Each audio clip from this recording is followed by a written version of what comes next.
Bismillahirrahmanirrahim. Assalamualaikum warahmatullahi wabarakatuh.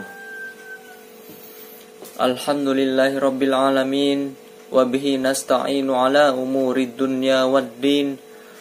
Asyhadu an la ilaha illallahul malikul haqqul mubin wa asyhadu anna sayyidana Muhammadan abduhu wa rasuluhu shadiqul wa'dul amin. Allahumma salli wa sallim ala sayyidina wa habibina wa syafi'ina wa maulana Muhammadin wa ala alihi wa sahbihi ajma'in, amma ba'd. Subhanaka la ilma lana illa ma 'allamtana innaka antal alimul hakim. Rabbis shrahli sadri wa yassirli amri wahlul 'uqdatam min lisani yafqahu qawli. Yang saya hormati dosen pengampu mata kuliah pengantar filsafat, yakni Bapak Dr. Haji Iwan Ahenda MAG, beserta teman-teman yang saya banggakan. Kami dari kelompok 11 yang beranggotakan saya sendiri Abdul Latif dan saudari Ade Maulidiah, yang akan mempresentasikan tentang pendekatan ontologi, epistemologi, dan aksiologi. Selanjutnya penyampaian materi ontologi dan epistemologi yang akan disampaikan oleh saudari Ade Maulidiah. Pengertian ontologi. Ontologi berasal dari bahasa Yunani, yaitu dari dua kata, ontoa yang berarti ada atau keberadaan, dan logos yang berarti ilmu atau studi. Dari dua kata tersebut dapat diambil arti bahwa ontologi adalah studi atau pengetahuan tentang sesuatu yang ada. Ontologi merupakan salah satu kajian yang paling kuno yang berasal dari Yunani. Kajian tersebut membahas tentang keberadaan sesuatu yang bersifat konkret. Terma ontologi ini sering dikaitkan dengan metafisika. Menurut Antoni Flew, ontologi merupakan cabang metafisika yang menaruh perhatian pada studi tentang hakikat yang ada. Hubungan ontologi dengan pendidikan, yaitu analisis objek materi dari ilmu pengetahuan, di mana ilmu tersebut berisi hal-hal yang bersifat empiris, serta mempelajari mengenai apa yang ingin diketahui manusia dan objek apa yang diteliti dari ilmu tersebut. Dasar ontologi ini yaitu objek pendidikan, di mana sisi yang mengatur seluruh kegiatan pendidikan. Jadi, hubungan antara ontologi dengan pendidikan ini menempati posisi terdasar dari pondasi ilmu,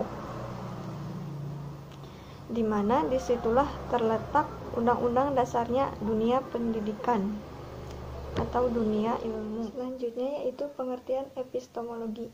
Epistemologi berasal dari bahasa Yunani, yaitu epistem yang berarti ilmu pengetahuan atau pengetahuan, dan logos yang berarti ilmu atau informasi. Dari situ dapat didefinisikan bahwa epistemologi yaitu ilmu tentang pengetahuan. Dari sejarah awalnya, para filsuf menggunakan dua sarana untuk mengembangkan pengetahuan, yaitu reason dan sensus. Dari dua sarana tersebut, pengetahuan dikembangkan dan diproduksi. Di kalangan filsuf juga membahas bahwa pengetahuan berasal dari sikap skeptis. Maka dari sinilah kita mengenal mengenai epistemologi. Selanjutnya yaitu aliran-aliran epistemologi. Yang pertama yaitu aliran rasionalisme. Aliran ini berpendapat bahwa ilmu pengetahuan seluruhnya itu berasal dari akal pikiran atau rasional. Tokoh dalam aliran ini yaitu René Descartes, yang membedakan tiga ide. Yang pertama, ide bawaan. Yang kedua, ide yang berasal dari luar manusia. Dan yang ketiga, ide yang dilahirkan dari diri sendiri. Aliran yang selanjutnya yaitu empirisme. Aliran ini berpendapat bahwa semua pengetahuan berasal dari pengalaman indera. Tokoh dalam aliran ini yaitu John Locke, membedakan dua macam pengalaman, yang pertama pengalaman luar dan yang kedua pengalaman dalam. Kemudian tradisi empirisme ini dilanjutkan oleh David Hume yang berpendapat bahwa Ide yang sederhana merupakan salinan dari sensasi-sensasi yang sederhana. Aliran selanjutnya yaitu realisme.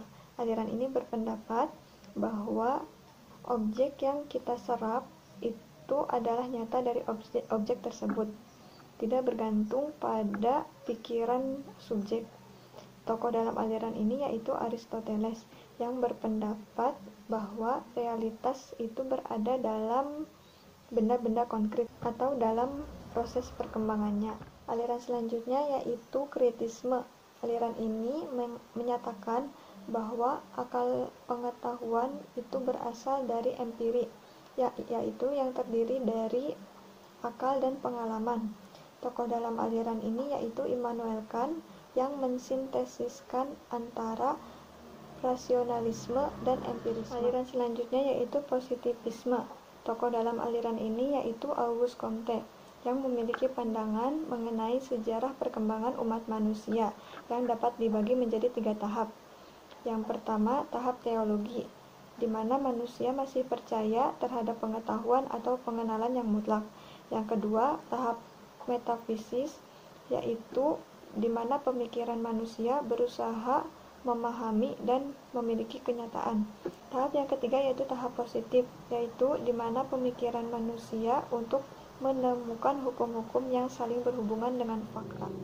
Aliran yang keenam yaitu skeptisisme. Aliran ini mengatakan bahwa indera bersifat menipu atau menyesatkan. Namun, dalam perkembangan zaman modern berubah menjadi skeptisisme metodis atau sistematis, yang mensyaratkan adanya bukti sebelum suatu pengalaman diakui benar. Tokoh aliran ini yaitu René Descartes. Aliran yang terakhir yaitu pragmatisme. Aliran ini tidak mempersoalkan tentang hakikat pengetahuan, namun mempertanyakan tentang pengetahuan dengan manfaat atau kegunaan dari pengetahuan tersebut. Dengan kata lain, pengetahuan harus dikaitkan dengan manfaat dan kegunaan dari suatu perbuatan. Tokoh dari aliran ini yaitu C.S. Peirce. Selanjutnya, penyampaian materi yang akan disampaikan oleh saya sendiri yaitu tentang aksiologi. Istilah aksiologi berasal dari bahasa Yunani, yakni aksios, yang berarti nilai, dan logos, yang berarti ilmu atau teori. Dengan demikian, aksiologi berarti teori tentang nilai atau valuation. Aksiologi juga diartikan sebagai nilai yang berkaitan dengan kegunaan dari pengetahuan. Terkait pembahasan filsafat, ilmu perspektif aksiologi berkaitan dengan etika dan estetika. Oleh karena itu, penting dikedepankan aspek moralitas keilmuan. Selanjutnya, implikasi aksiologi dalam pendidikan. Implikasi aksiologi dalam dunia pendidikan adalah menguji dan mengintegrasikan nilai tersebut dalam kehidupan manusia dan membinakannya dalam kepribadian peserta didik. Memang, untuk menjelaskan apakah yang baik itu benar, buruk, dan jahat bukanlah sesuatu yang mudah. Aksiologi pendidikan Islam berkaitan dengan nilai-nilai, tujuan, dan target yang akan dicapai dalam pendidikan Islam. Sedangkan tujuan pendidikan Islam menurut Abuddin Nata adalah untuk mewujudkan manusia yang soleh, taat beribadah, dan gemar beramal untuk tujuan akhirat. Dalam kurikulum pendidikan Islam diantaranya yaitu 1. Mengandung petunjuk akhlak, dan yang kedua mengandung upaya meningkatkan kesejahteraan hidup manusia di bumi dan kebahagiaan di akhirat. Baiklah, demikian beberapa hal yang dapat saya sampaikan. Sebelumnya, kami dari kelompok 11 ingin memohon maaf yang sebesar-besarnya apabila di dalam penyampaian kami mungkin ada kesalahan atau terdapat tutur kata yang kurang sopan. Wassalamualaikum warahmatullahi wabarakatuh.